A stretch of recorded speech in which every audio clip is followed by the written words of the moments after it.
And so she says, I need to have the elders come over, and they did. And they invited me to go to church. Now, an event happened before that. I was running around with a lot of Baptists, and the Baptists had a good time on Sunday. They would go down to the beach, and they would do all these kind of things. So I thought, that's cool. So I decided, I came to Mother and I said, can I join the Baptist church?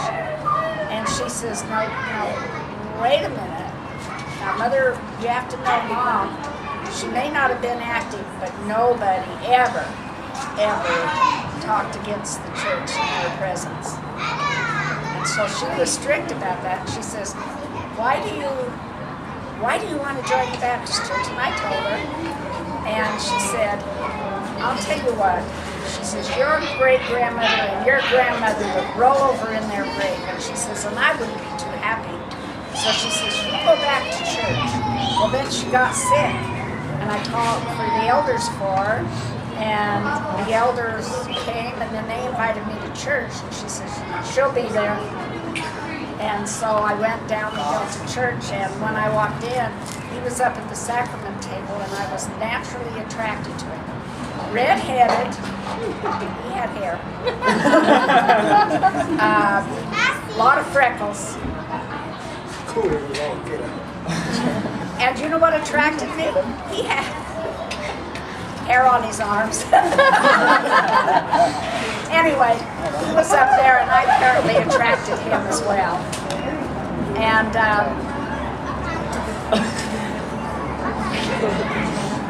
And there was a dance for MIA. And stupid me, not knowing church standards or anything, I wore a hula skirt and a top and everything. The dad will go ahead and tell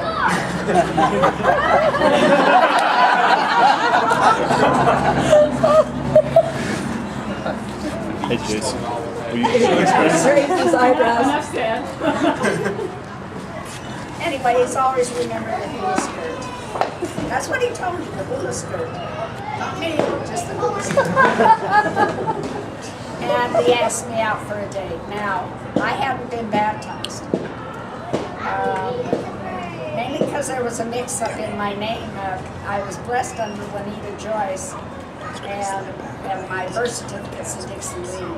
So anyway, for some reason there was a mix-up. And finally the bishop also said, my goodness, go by your legal name and get baptized. Now Grandpa, I'm getting baptized, and Grandpa, we're in high school, and he comes up to me and he says, anybody can baptize you. Anybody that's a priest or above can baptize you. And so I said, are you a priest? And he says, yes. And I said, will you baptize me? And that was the night of our first date. That's cool. So, Dad? So, Dad, now tell us the real story. Well, that's it. Oh, Dad has a story that he tells, but it's not real. Which one? The night of our first date. The night of our first date? Yes. Did you kiss him? I was gonna ask that. Did I kiss him? No, he kissed me. On the first day, huh? Moving quick. We're getting a lot of That's where Jason must get his skills from. Hey, Daddy, and he kissed me. hey, Dad wasn't the one in the skirt, you know. At least I hope. You did a little bit. You look offended. You know you wanted it. I didn't expect it. What was the name of the movie? She was only 16. The Golden Golden Horde? what? Golden Horde. Horde? Okay, I thought you said H-O-A-R-D. And we went into Los One of Angeles. these Genghis Khan movies. Yeah. something. Wait, was it the drive-in? No, it No, wasn't I driving. didn't see that one.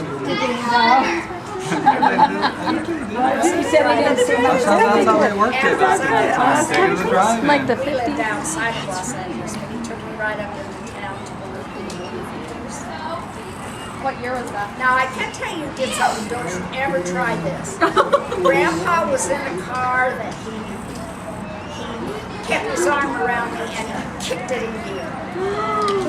Don't ever try it. Well, you have automatic. He kicked you in here? No,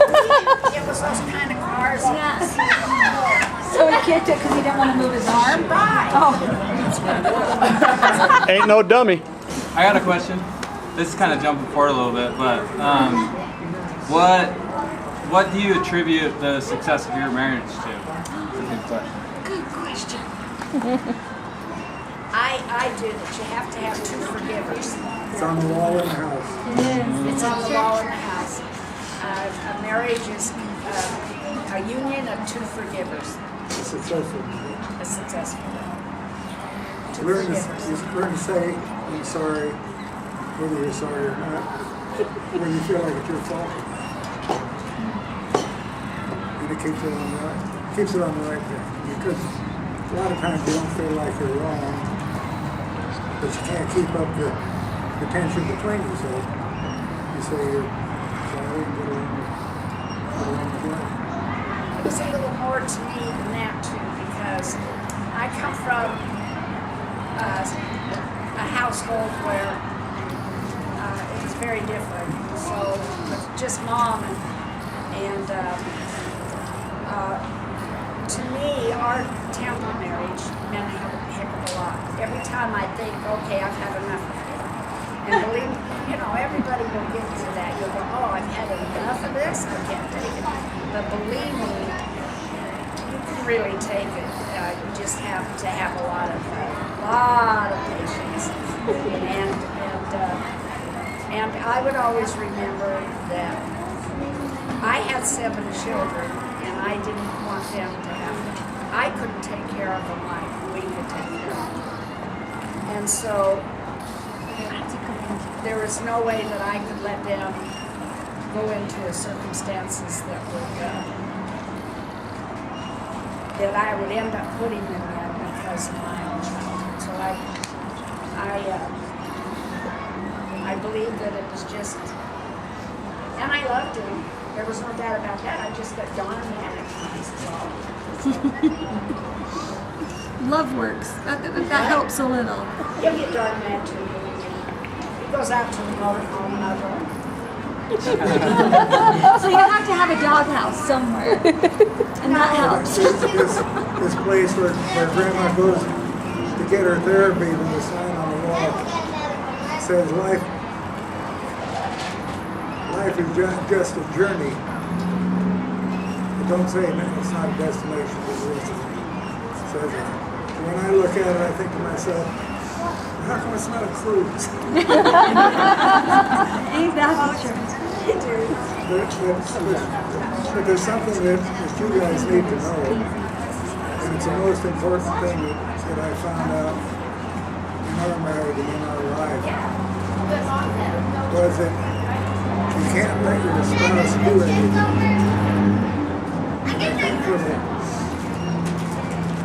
Until Tanner was born, I let Grandma do just about everything. If the baby cried at night, she got up to take care of the baby and her sleep. She had to do the laundry, that was her job. If she had to do the dishes, that was her job. And that's how long it went on until about when Tammy was born. And then I realized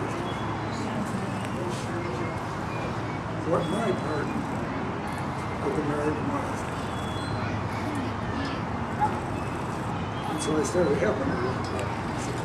And this is something that you need to know. That the things that go on in the house are things that are happening to both of you. Not just to mom and not just to dad. So they help each other the best that you can.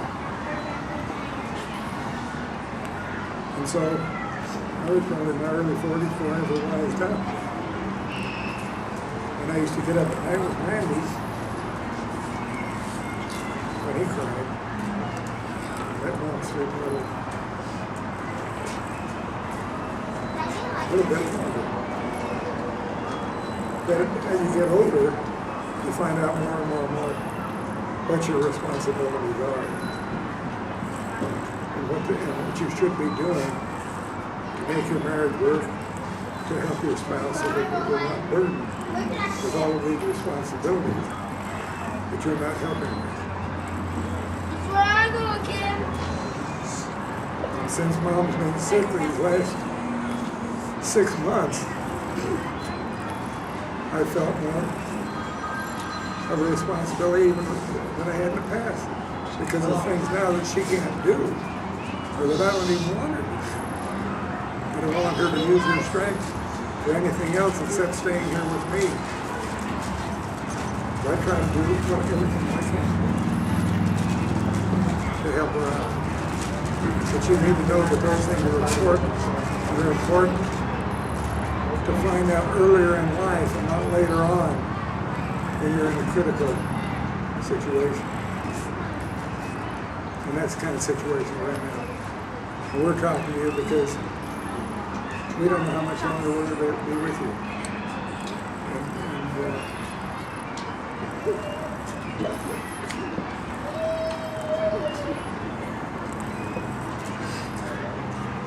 I don't know. I can't imagine in my mind what it would be like for me to be without my wife. Because we spent so much time together, we've raised a wonderful family together.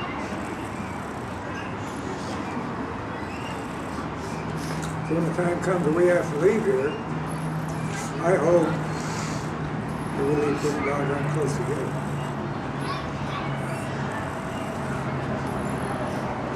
But I don't know. I mean, I love you guys. We both love you. We love each other. And I think that our love for each other is paramount.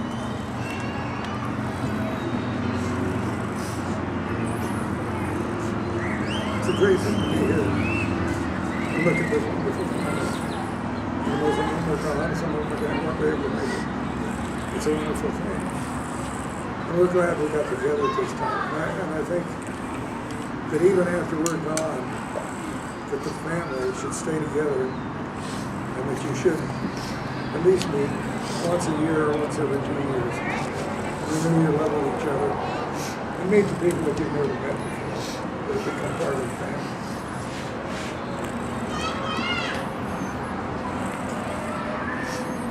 I spent most of my time in the military and we moved around place to place and she stuck with me everywhere we went. If I wasn't making enough money where we could get along well, she always had a job that would help bring in money to help us get along. So when you guys were going around, you generally had the things that you needed. You might not have had a lot above that. That's what you had. We were glad to give you that.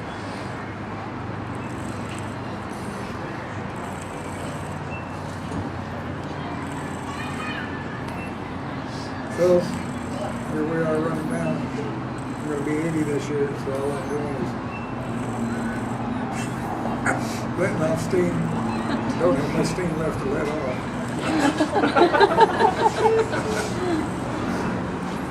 We think we can't do it anymore, so we just kind of follow around. We don't do things.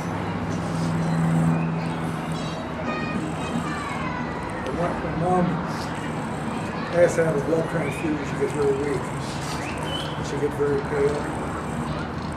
And I can even tell when she's not feeling good when her blood count's getting really low. So I started getting a little bit excited for her to get in there and get some blood before the that gives. So right now she's taking chemotherapy and she's doing it 1 week at a time. Then they give her a rest for a week. Generally during that week or towards the end of the week, she'll need a blood transfusion, so she'll get a transfusion. Then the transfusion will be good for about 3 weeks.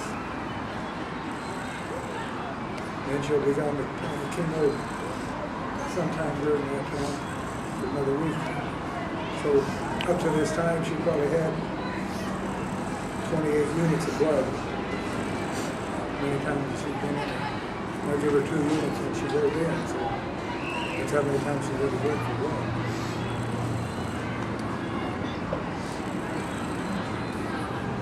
But she does what she can do, she said. Gets around the house doing things that I don't want her to do.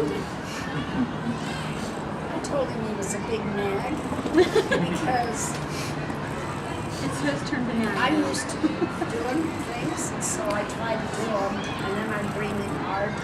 He says, well, I told you not to do it, now look at you. So, you know, it's kind of hard, because I like to go out and play in the garden and stuff, but I don't get out there very much, just a little bit. So I have a question. If you can narrow down one thing, just one thing, each of you, so this, that is the most important thing that you want your posterity to know, what is that? For us, or for our spouse, for us. From you personally, you and Dad each, tell us what you have found in your life is the one thing that you most want your posterity to know.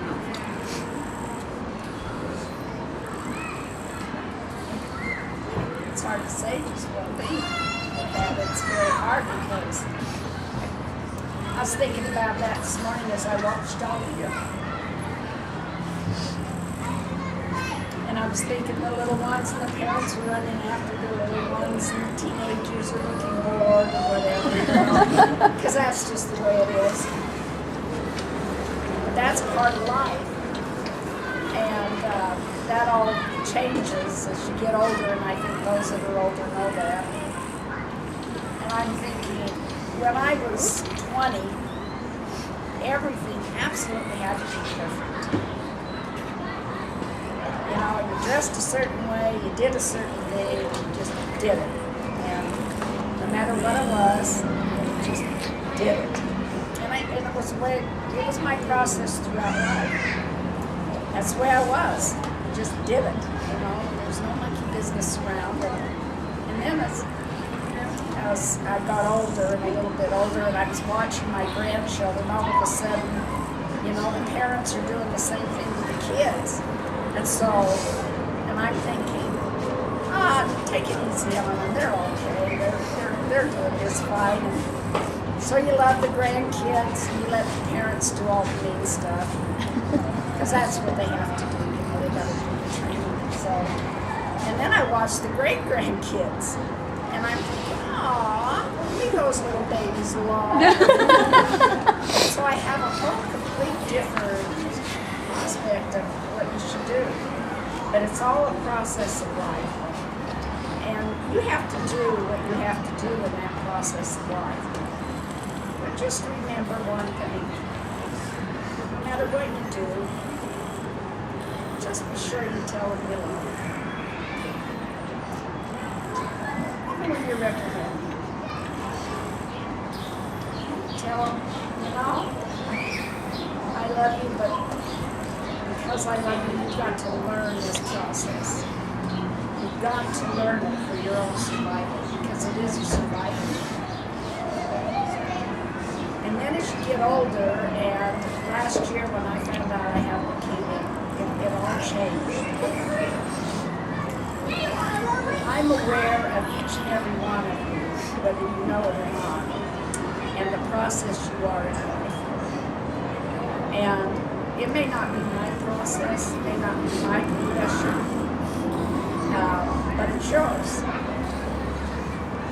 And just remember that through that process, that you do have a Father in heaven that loves you, and you have earthly parents and grandparents that love you. And no matter where they're at, whether it's here or away from you, we're going to be working very hard for you to progress, because we love you.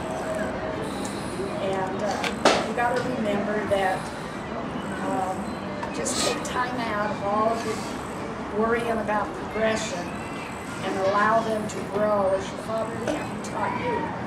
He taught you that you have your agency, and after that process is there that your parents has given you, that you must use it in a good way. But it's your choice.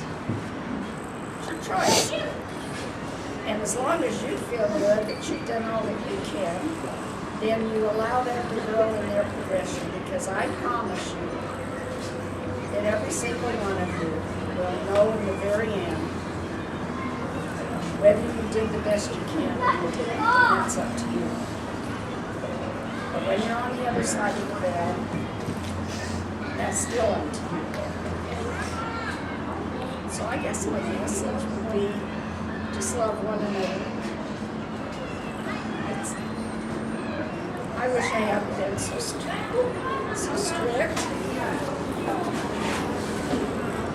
So worried about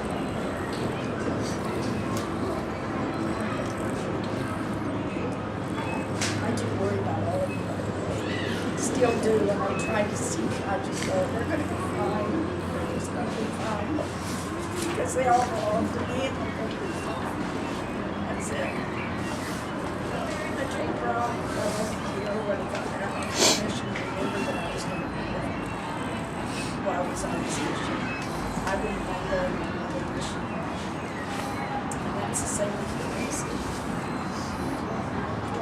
But I intend to be there. I'm just going to be stubborn enough to be here. I'm going to do it.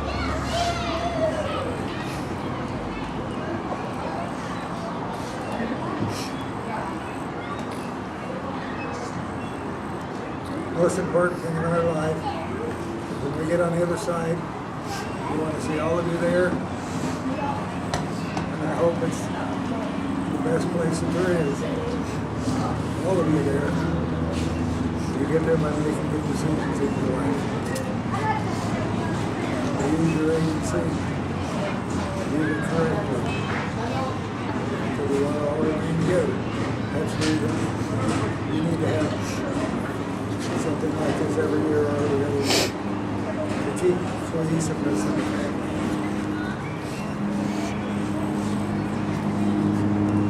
That's the most important thing, is having the family together on the other side. If you don't think that, you haven't got your right.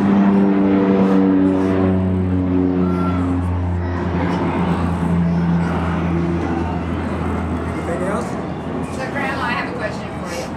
So, when you pass on, who would you want to haunt the most? Are you going to haunt us? Because I don't think I can take that.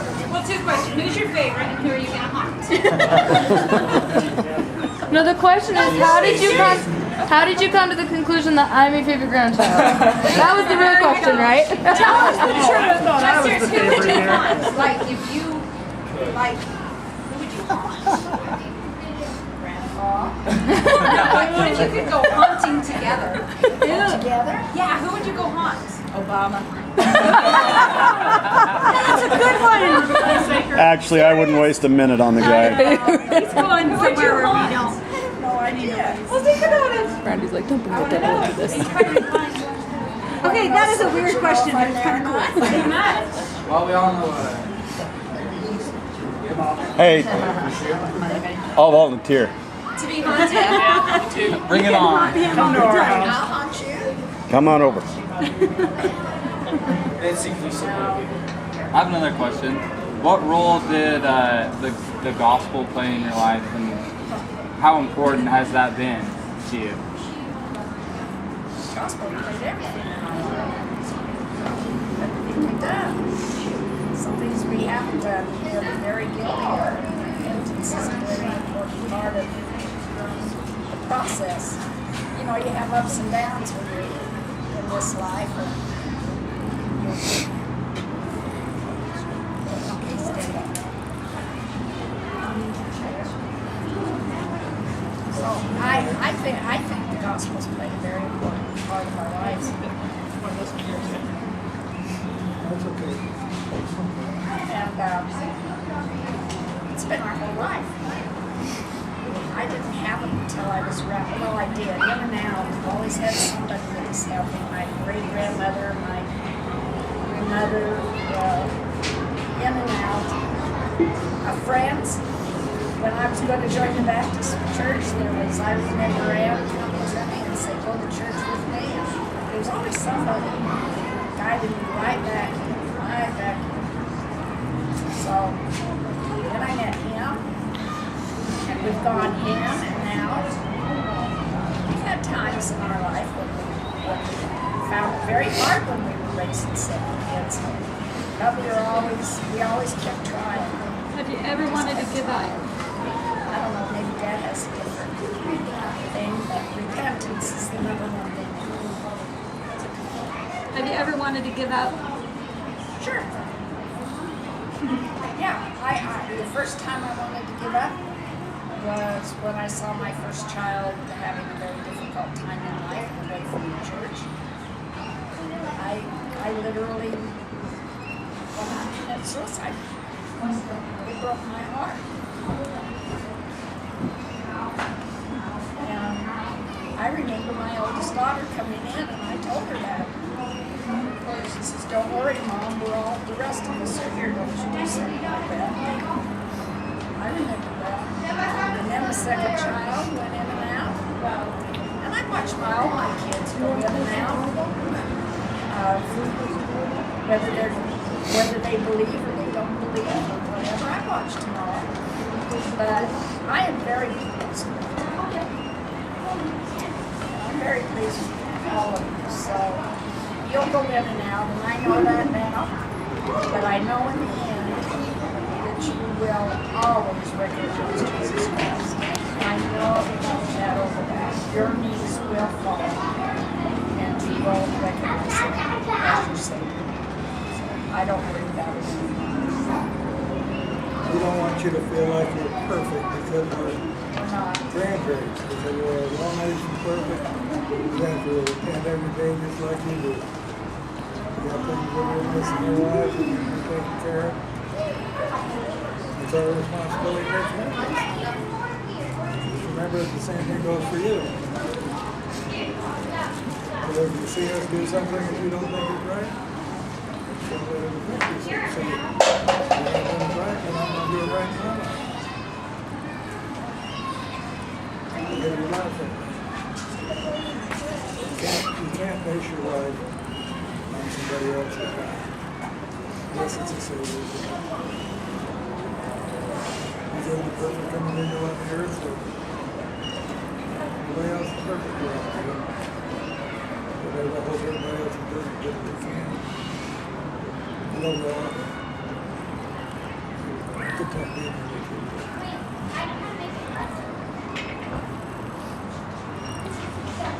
We love you. We love you. You mean the world to us all of you. Every single one. And you may not think we know you because we don't get to talk to you as much, but we know you. And we love all of you. And for those that don't know, Mom's watching on Facebook. She knows everything. I know I have to tell my friends, don't post that stuff on my wall. My grandma's on here.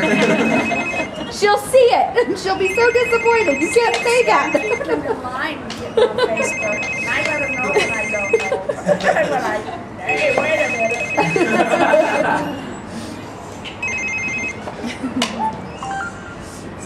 Can't defriend grandma.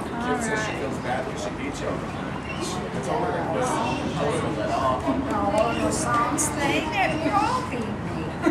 It's not fair. You know what? Yeah, I think that's pretty cool. I didn't waste my time listening to the radio all the time. Yeah, I told all my friends, I'm like, well, my grandma plays song pop. What does your grandma do? She doesn't play any apps, I bet. My I grandma's cool. try, but I'm starting to learn now. I know, you're good at it. Yeah, I'm getting better. Not good. Grandma doesn't know what it is. She goes, you listen to the song. She's close, that's why. Yeah. Really raw. Yes, sir. Guess what song? And they all beat me. Because they listen to this. I don't know, I'm on there. The other two genres. Are you awake?